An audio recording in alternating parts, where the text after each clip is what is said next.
plenty of choices in stock. Lil's Dietary Specialty Shop on 111th Street in Mount Greenwood on the south side of Chicago. Stop in and shop in person or order online at lilsdietary.com and get your items shipped right to your home. lilsdietary.com. Shop, learn, and be healthy.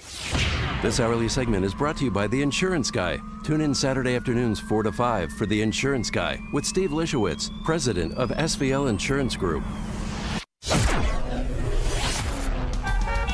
6:38 Team Hochberg Traffic Center time and Jim Talamonte. Well, I was going to suggest avoiding I-80 west of I-55, but now there's no choice. The interstate is closed westbound.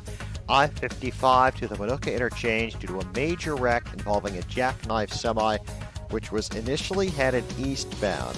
The westbound closure is in place, and eastbound we see delays from Ridge and Minooka to before Shepley, where the left lane is closed to deal with this westbound incident. Westbound 8094 now has about a 3-minute delay from Klein to Indianapolis Boulevard due to construction. Inbound Kennedy, you're 22 minutes, O'Hare to downtown. The Eisenhower now 31 minutes from 390. Stevenson 28 minutes from 355 to Lakeshore Drive.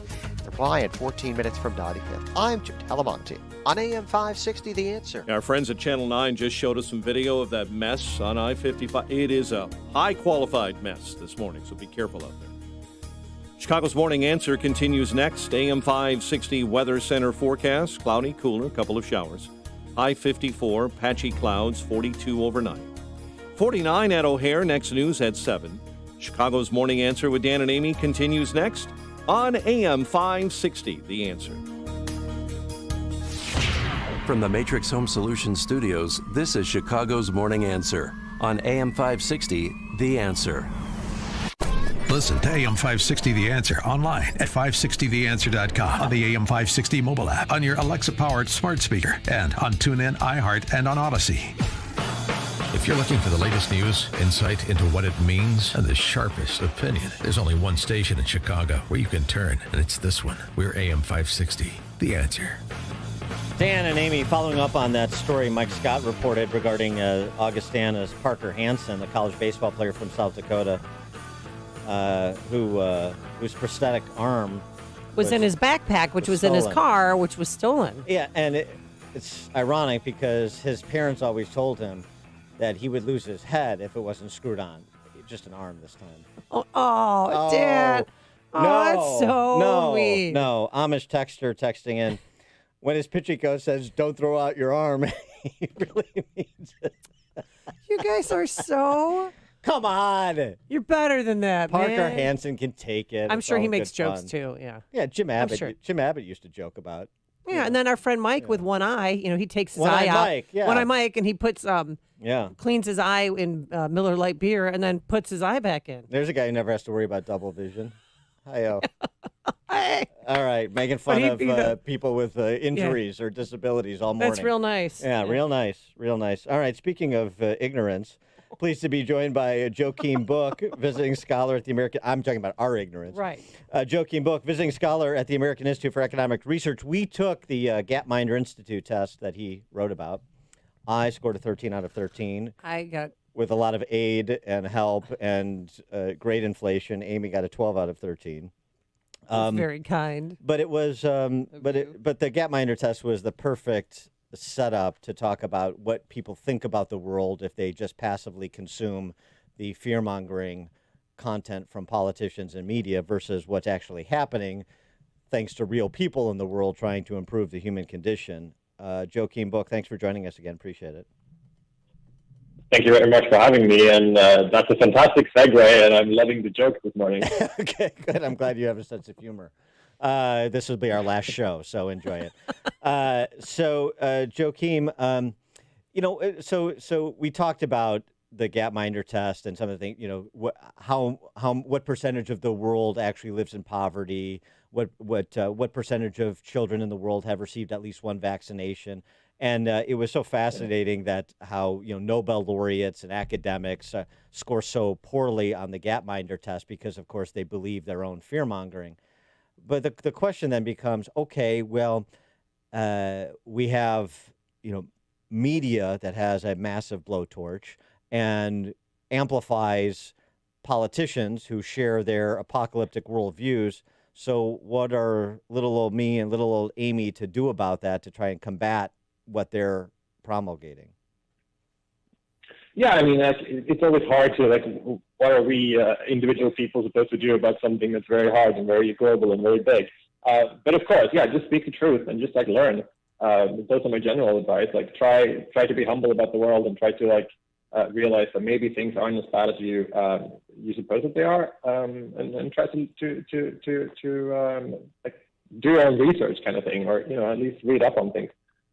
But yeah, I really like the Gapminder test stuff, because it's so, like, all of these, like, just for the people who don't know exactly what this test is, it's a very, very basic a multiple choice question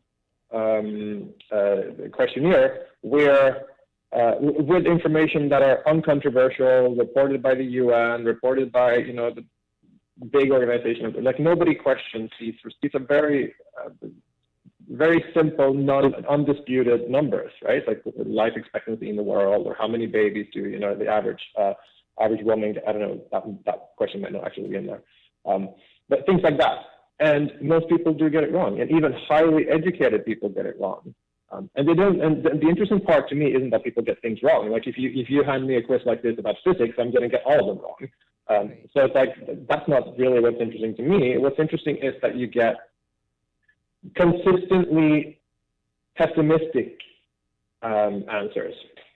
You know, had people just not known what the global life expectancy was, then they would err, you know, up and down. They would make mistakes in both directions. But people consistently make mistakes in the pessimistic direction, thinking that the world is worse than it actually is. Yeah, and but that's these what's really interesting. Yeah, but these are laureates, and so who was the worst performing groups? Well, what were the worst performing groups? Yeah, so some of the worst performing groups, at least that's reported in Hans Rosing's book, were, you know, trade unionists and Norwegian teachers. And I really love that, you know, and then in some interview, Hans Rosing was just, like, energetically asking, like, what in the world are you teaching the kids? You know, like, if the Norwegian teachers are the worst performers, then what are you teaching? Like, what is your information coming from? This is awful. Don't tell your kids things that aren't wrong or aren't true. Yeah, and most of the time that happens a lot. Like, you know, like they work on outdated information, and information that was probably outdated when those teachers learned this information in their education 20 years ago. It's like, you're so far behind, and you're not making the world better by telling the kids that, you know, it's awful and we're all going to die and things like that. Well, it speaks to a lack of intellectual curiosity, because that's why you're not updated with new information. It also speaks to those individuals that probably are most consistently pounded with propaganda from a trusted source, or just their superiors in the professional setting. And so they just sort of accept that the received wisdom they're given, and that's the end of it. Yeah, absolutely. I'm starting to think, like, instead of trusting things that I don't know anything about, my standard approach is slowly becoming doubt everything, you know, like, unless I have a good reason to believe that what you're telling me is true, then probably you're wrong. Like, I'm working on something called Everybody's Wrong, and it's like, that's something that we probably should start with. You know, like, the world is a complicated place, and the more extreme the claim you're being told, the more unlikely it is for it to be true, or at least it is only true under certain conditions or very strange assumptions or things like that. Yeah. So it's like, yeah, it's a lot more complicated than that. There's a couple of citizen journalists here in Illinois, in Southern Illinois, who set up this watchdog group, and they FOIA, and they report on stories about corrupt public officials and stuff. And I just love their attitude. And these are not, you know, journalists. They didn't go to Medill School of Journalism so they could become professional propagandists.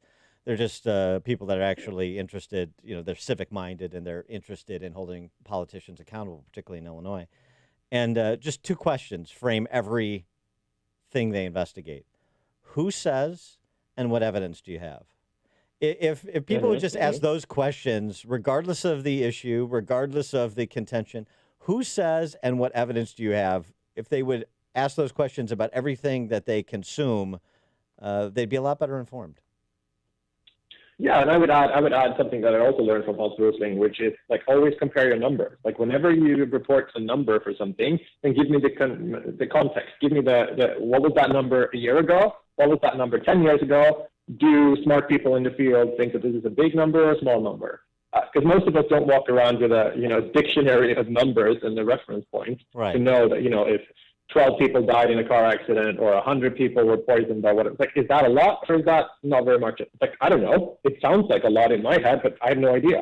I don't know how many people generally get poisoned by something or fall in their jacuzzis or, get run over in the street. So always, don't report numbers without having a relevant context. Absolutely. Context and consequence are the two qualities most absent in major news reporting as well as local affiliate news reporting. And we've seen this play out in spades during the pandemic. I mean, the best example, of course, is the risk assessment. When people were surveyed, they thought that 1 in 10 Americans who got infected were dying. So they were off by a factor of 1,000. Because of why? Right. Because it's all fear mongering. It's all death and ICU admittees all day. And it's very, very age dependent, right? Like if the person who thought this was in their 20s, that they're probably off by 100,000. It's just. Yeah, and 56% of the Democrats thought that if you get COVID, you're going to be hospitalized. Right. But it's really it's so 1 to 5%. It's so strange to me that there is a partisan divide for this. Like in my head, at least, I'm trying to stay away from politics as much as I can. Like in my head, this is a scientific issue, right? Like this is okay, so how many people? This is a statistical thing, right? Like, we can figure this out. Like what's the percentage here? Like there is no reason why an objective description of the world should have a partisan divide. Like there's no connection to being a Democrat. There's no reason why a Democrat should overestimate and a Republican should underestimate those numbers. Do you see what I mean? Like, it's really weird that there's a political connection to that. Well, yeah, I mean, there's no area of life that is immune from politics, and for all sorts of obvious reasons, you have people that look at any sort of chaotic event, any sort of crisis as a political opportunity, as a power grab, and so the struggle ensues.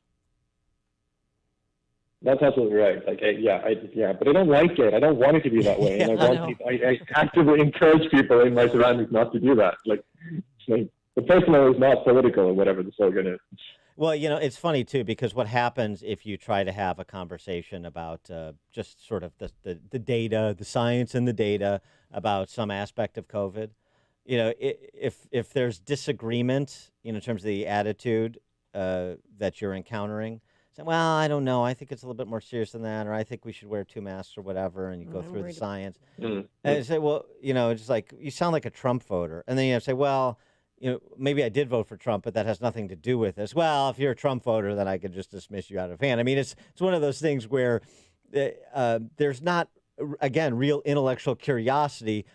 People are just looking to exist in echo chambers where their opinions are reinforced. And if they run into somebody who they can't counter on an evidentiary basis, they look for a way to delegitimize them. You see this all the time. Yeah, it's laziness, and it's also, like, in some sense, it's a shortcut, right? Like, okay, so here I get a signal that this person is a bad person because they voted for Trump, because obviously that makes you a bad person. And then I don't have to do it. Like, I don't have to do any of the work that I need to do to figure out whether you're a nice person or a moral person or a bad person. I can just dismiss you straight away, and then I can go on with my life. It's a very lazy shortcut to live by. Yeah. I always say, I'm a terrible person. Sometimes terrible people, though, stumble into the truth. So you may want to check out what I'm saying on this other topic where we were discussing, rather than just, defining me by a particular vote for a presidential candidate. And I don't know. It rarely works. But it's one of those things. I'm sort of in the position now, Joachim, I don't know about you, your optimism in this piece about the ignorant world notwithstanding. I kind of I feel like I'm a member of the orchestra on the Titanic. I'm just going to play as the ship is sinking. I'm playing for me. I'm not playing for anybody else. I'm really not trying to accomplish anything. I just like playing music, and that's sort of where I am in the policy arena. I just like talking about these things. You know what? And that's if my more attitude. people did that, yeah. Like if more people did that, we'd be in a better place, I think. So that's not the end of the world. But I also think we shouldn't. like it's easy to do that from a practical point of view. It's like, okay, I'm a musician on the Titanic. I can't fix this. Like I'm not equipped to do this. There's nothing I can do about this. Then okay, play your music because that's what you can do. That's a reasonable thing to do. But walk around, and it would be a different thing if you, as that musician, would run around the ship screaming that we're all going to die. Yes. I mean, It's more productive. even in that scenario, right? That would be probably one of the most reasonable things to do in that scenario. But still, like, if it's not true, then you shouldn't say it. He is Joachim Book, visiting scholar, American Institute for Economic Research, the piece, The Ignorant World and What to Do About It. And I tweeted out, I'll do so again, so you can take the Gapminder test on your own accord. Joachim, thanks as always for joining us. Appreciate it. Thanks for having me. Thank you. And he joined us on our turnkey.pro answer line. Connect with Dan and Amy on the AM 560 The Answer mobile app. Just text the word app to 64636 to download the app today. The Lou Dobbs Financial Report is brought to you by Signature Bank, helping local businesses succeed. Visit signaturebank.bank for your commercial banking needs. I'm Lou Dobbs. Private payrolls surge at the fastest pace in 7 months. Canada fighting Michigan's radical governor. Biden's payroll protection program is broke. Those stories next. Spring is in full swing, and there's no better time to freshen up your home than right now. Blinds.com is offering major site-wide savings as a warm welcome to a new season. Blinds.com makes it so convenient to order online with free shipping and a guaranteed perfect fit for your